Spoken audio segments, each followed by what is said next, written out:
Howdy friend, Sam Houston here, hoping you're living in high cotton. And if you're lucky enough to be in Texas, I know you're most of the way there.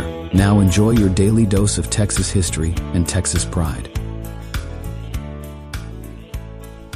Howdy friend, welcome back to the Feed Bandit podcast and your Texas History Roundup for January 26th. In 1836, soldiers and citizens in San Antonio met to adopt a resolution that condemned the General Council for misappropriating money meant to pay for the San Antonio garrison, and praised Provincial Governor Henry Smith for her firmness in the execution of trust. This same day, Antonio Lopez de Santa Anna joined his troops in northern Mexico. He had about 6,000 soldiers and a dozen pieces of artillery. In 1837, the steamer Laura docked at Allen's Landing on the south banks of the Buffalo Bayou at Houston, the first seagoing craft to travel up Buffalo Bayou. There was some confusion as the captain first directed the Laura past some scattered huts and houses, not realizing that they were advertised seaport town of Houston, established by John and Augustus Allen. A port was officially established there 4 years later. In 1839, President Mirabeau B. Lamar's proposal for funding education was passed by the Texas Congress. The legislation set aside public lands to fund public schools and 2 universities.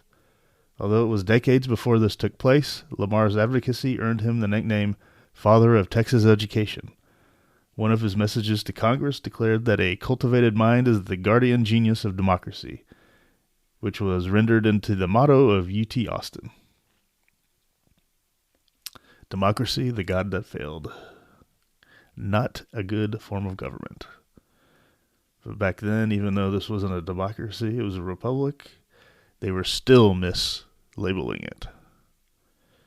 In 1868, Texas map maker, land agent, and colonizer Jacob Rafael de Cordova passed away. De Cordova came in 1839 to Texas, where he eventually acquired 1 million acres in scrip or title. De Cordova and 2 others laid out the town of Waco in 1849, and he and Robert Krusbauer compiled the map of the state of Texas in 1849.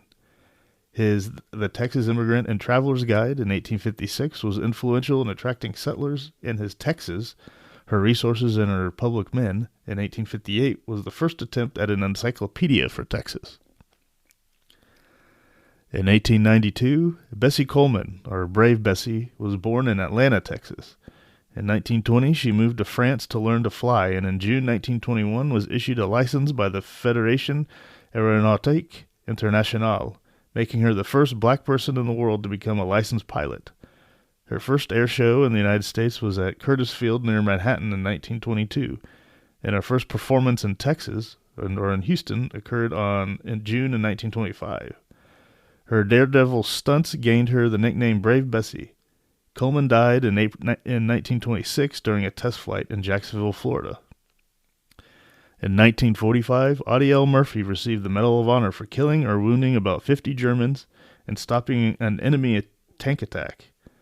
Murphy was born near Kingston in June 1924 and became the most decorated combat soldier in the U.S. military history, receiving 33 awards, citations, or decorations. Every award that the United States gives for valor. He also received awards from France and Belgium. Murphy died in an airplane crash in May 1971, and he's buried near the Tomb of the Unknown Soldier in Arlington Cemetery. All right, that, my friend, was your Texas History Roundup for January 26th. Thanks so much for listening, and we'll catch you back here on the next one. You take care. Well, there you have it. If you like our podcast, check us out at feedbandit.com. There you'll find awesome Texas First outdoors gear and apparel. Your purchase helps support the Bandits and keeps this podcast on the air, fighting for you and for Texas. Remember, preserve the tradition, protect the legacy. Until next time.